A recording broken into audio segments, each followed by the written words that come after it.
今次係最後一轉啦，今次旅程3日嘅旅程，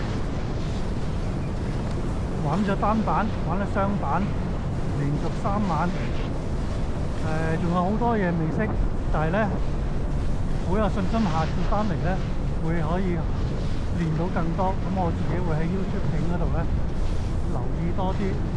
有朋友嚟可以跟我嚟啊！我裝咗會籍，買2送1。有冇人中意滑雪啊？同我一齊嚟啊！我教佢雙板啦，單板我唔係話咁叻，但係雙板我可以教㗎。雖然冇牌，減速減速。